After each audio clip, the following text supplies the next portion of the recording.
So let's say if this is real, okay, I've thought about this for a while. I'm still trying to dissect it and understand it, but right now I'm leaning hard on the staged, this being staged.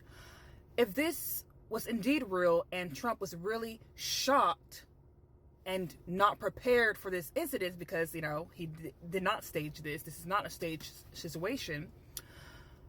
Perhaps him getting shot in the ear was a warning shot.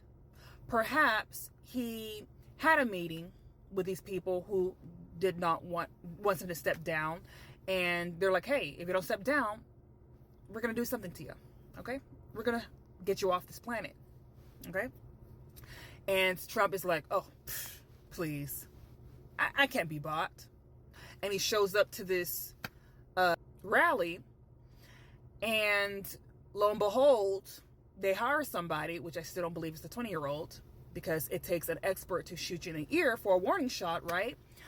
And they shoot you, and he's like, what the? But with him remembering the meeting he had with these people telling him to shut down, or people who gave him a message to step down, he's like, as soon as he regained his thought, and he was being covered by the FBI agents or his security guards, he gets up and say, oh, F you, knowing that the video is going to capture it and say, F you, I'm talking to the people who threatened me. I'm not going anywhere. Maybe that's what that was. Because I'm still trying to understand why he would react in this manner. Why would he still raise his head in the midst of danger? He will still feel the need to risk his life a second time. Okay, another scenario.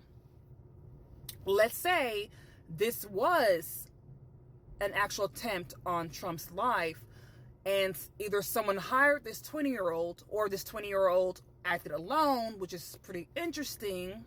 What a 20-year-old will be doing, I mean, that's just really interesting.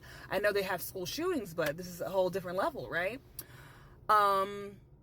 And the so-called secured area was not secured, and he has a lousy team, and though the snipers on the roof and they are military trained, they just missed a whole 20-year-old because mistakes happen, and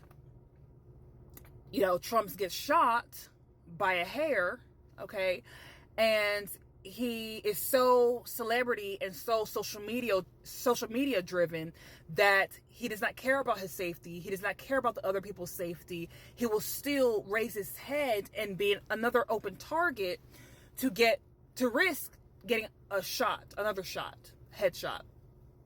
And who cares if someone gets shot behind him? So let's say it's real, and he's so social media. He's so thirsty for attention that he knows the cameras are rolling. He knows people are going to get this footage, and he's going to risk his own life and risk the life of others, because he's the target, to put his head up and then to say fuck you and then do a fist pump. That's even bizarre. That's even more bizarre. To be so desensitized, like everyone is becoming, being on TikTok, and you'll be presently in danger, and the only thing you could think of is to pull your phone out or to capture a moment because it's going to go viral. It's just another scenario, or if it is true, another evidence that something's wrong with humanity. Something's been wrong with humanity, right? We have a moral issue, okay? We have a level of corruption, a level of foolishness that's going on that needs to be stopped, okay? Yeah. The way things are handled, even the masses, the general population, had no sense of urgency, had no sense to even duck and cover themselves and run out of the facility, and not just simply trust someone saying, all clear. What? Something's not making sense, guys. And we don't have to be delusional. We don't have to be too gun-ho for whatever party. I don't care. I care less for either party, guys. It's all optics and noise. Let's just focus on the policy, because it doesn't matter who's the face of America. Okay, there's a machine in the back that we don't see and we don't know who's running things. All we need to let them know is, hey, we care about our interests. So while you guys are caring for your interests and you're doing whatever you want to do internationally, we have no clue about it. Whatever we're witnessing, okay, with our cost of living, with our salaries and stuff, we want those things to change. We want protection. We want to feel safe in our neighborhoods. We want our public education system to change and be of a high quality standard so that our youth don't become degenerates. We want our nation to be tidy and make some sense, to really be great. That is what we're wanting. All this theatrics, we don't care for it. All this propaganda, okay, we don't know what is clean and pure and truthful media anymore. Everyone is so swayed on one side and so swayed on the next side. We're just so confused. And it's okay. Y'all can do what you want to do, because that's, like I said, that's a human issue. Okay? We're so stuck in our vices. And it takes the work of God to really transform our minds, to really have us thinking and doing what is right. And I understand it is true that if there is an active shooter, the security or the police or whoever, they're trained to shoot the person so they can stop shooting, right? To eliminate the threat on site.